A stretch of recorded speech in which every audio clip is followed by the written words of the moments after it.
দেখো, এখনো কিন্তু ইলিশের সিজন যায়নি। ইলিশ দিয়ে যদি বিরিয়ানি বাড়িতেই বানানো যায়, একদম ইউনিক স্বাদের একটা বিরিয়ানি বাড়িতে সবাই ট্রাই করতে পারো। প্রথমে ভালো করে ইলিশ মাছগুলোকে ধুয়ে নুন হলুদ দিয়ে ম্যারিনেট করে রেখে দেবো, যেমন অন্যান্য মাছকে করা হয় ঠিক সেরকমই। দেখতেই পাচ্ছেন আমি ভালো করে মাখিয়ে নেব।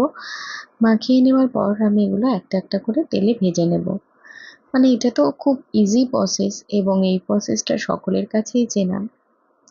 প্রথমেই বলে রাখি, ইলিশ মাছগুলো খুব বেশি ভালো করে ভাজার দরকার নেই।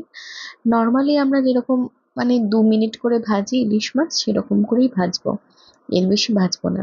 দেখতেই পাচ্ছেন 2 মিনিট ভেজে আমি এটা তুলে নিচ্ছি। প্রত্যেকটা ইলিশ মাছ আমার ভাজা হয়ে গেছে।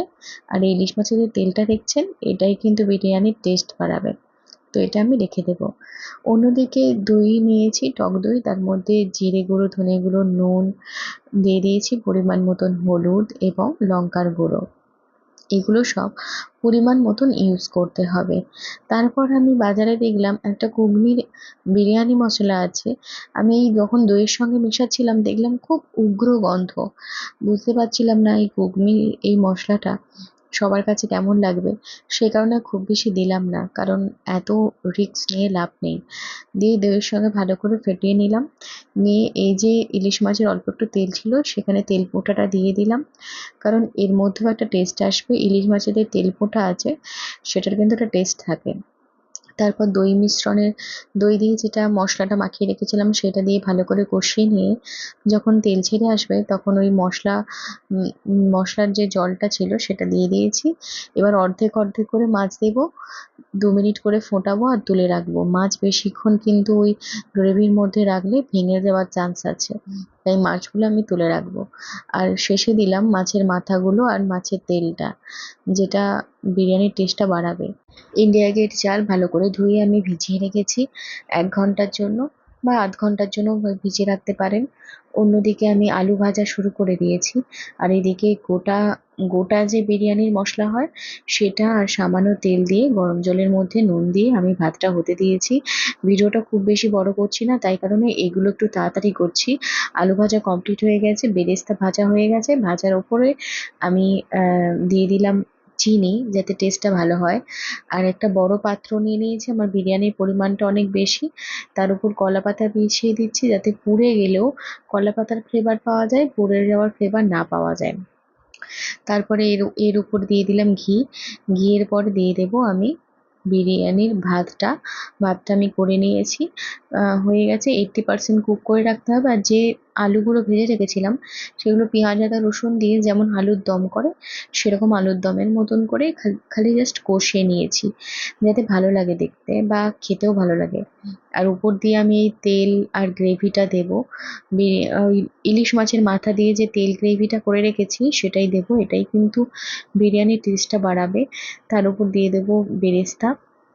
বেরেস্তা দিচ্ছি। আমি বেরেস্তার পরিমাণটা একটু বেশি রাখি বিরিয়ানির ক্ষেত্রে, তাতে কি হয় টেস্টটা অনেক ভালো হয়। তারপরে আবার ঘি দিলাম। ঘি আর বেরেস্তা যদি বেশি থাকে তাহলে কিন্তু যে কোনো বিরিয়ানি অনেক বেশি টেস্টি হয়। তারপরে এখানে একটা মাছের মাথা দিয়ে দিলাম। মাছগুলো আমি একদম ওপরে দেবো। দিয়ে দিলাম ভিনিগার, দিয়ে দিলাম কেওড়া জল। আর কিছু দিচ্ছি না এখন। কেওড়া জলটা একদম অল্প দিয়েছি। তার উপরে আরো একটা লেয়ার দিচ্ছি। একটা একটা করে আমি লেয়ার করছি, আমি মোট 3টে লেয়ার করেছি। তারপর আবারও সেই একইভাবে আমি দিয়ে দিলাম আলুর গ্রেভি, মানে আলুর দমটা যে করে রেখেছি, আলুর গ্রেভি, পেঁয়াজের বেরেস্তা, সেই তেল আর ঝোলটা ইলিশ মাছের। আবারও একটা মাথা দিয়ে দিলাম। এবারে দিয়ে দেবো একটু বেশি করে দুধ। আমি দুধ গুলে রেখেছিলাম, সেটা দিলাম। গোলাপ জল দিলাম কয়েক ড্রপ। তারপরে আবার একটু কেওড়া জল দিলাম। কেওড়া জল আর গোলাপ জলটার পরিমাণ মতন দেবেন, খুব বেশি দেওয়ার দরকার নেই। তারপরে অল্প একটু এভারেস্টের বিরিয়ানি মশলা এবং ঘি দিয়ে দিলাম। দেওয়ার পর আমি আবারও একটা লেয়ার করে নিচ্ছি। আবারও বলছি, কেওড়া জল এবং গোলাপ জলটা ওই 1 চামচ থেকে 1.5 চামচ দেবেন, খুব বেশি দিলে কিন্তু উগ্র একটা গন্ধ ছাড়বে। তার উপর আমি আরো একটা লেয়ার করে নিচ্ছি, এটাই আমার শেষ লেয়ার। দেখতেই পাচ্ছেন আবার বেরেস্তা, আলু, আবার গ্রেভি, তেল এবং ইলিশ মাছের মাথা সমস্ত কিছু দিয়ে আমি কোট করে নিচ্ছি। দিয়ে দিচ্ছি উপর থেকে ঘি, দুধ, তার উপর আবার ভাত দিয়ে দিচ্ছি। আমার এটাই হচ্ছে লাস্ট লেয়ার। এবার লাস্ট লেয়ারের পর আমি কি দেবো, মাছগুলো দেবো। মাছগুলো তলায় দিলে দেওয়া যেত, কিন্তু মাছগুলো তলায় দিলে কি হতো, বিরিয়ানিটা যখন তুলতাম তখন কিন্তু ভেঙে যাওয়ার চান্স থাকতো। সেই কারণেই আমি তলায় দিইনি। উপর দিয়ে আবারও তেল মশলাটা দিয়ে দিয়েছি, মানে ইলিশ মাছের তেল মশলাটা আবারও দিয়ে দিলাম 1/2 চামচ মতন বা 1 চামচ মতন, যেহেতু আমার এখানে অনেক বেশি পরিমাণে রয়েছে। ওই গোলাপ জল আর কেওড়া জল আমি 2 চামচ করে ইউজ করেছি। তারপরে আবারও দিলাম এভারেস্টের বিরিয়ানি মশলা উপর থেকে। তারপর বেরেস্তা দিয়ে দেবো আবারও। মানে প্রত্যেকটা কোটিংয়ে প্রত্যেকটা জিনিস দেবো, তবে বিরিয়ানি মশলাটা আর কেওড়া জল আর গোলাপ জলটা আপনারা পরিমাণ মতন দেবেন। আমি এখানে 1.5 কেজি মানে 2 কেজি চাল নিয়েছি, সে কারণে কিন্তু আমি এখানে 2 চামচ করে দিয়েছি। আবারও ঘি এবং দুধ যা ছিল সবটা দিয়ে দিয়েছি। আর 1 ড্রপ আমি এখানে মিঠা আতর দিচ্ছি, আর কিন্তু দেব না। দেখতেই পাচ্ছেন দমে রাখার পর আমার বিরিয়ানি কিন্তু একদম রেডি। কেমন লাগলো আজকের এই রেসিপিটা জানাতে ভুলবেন না।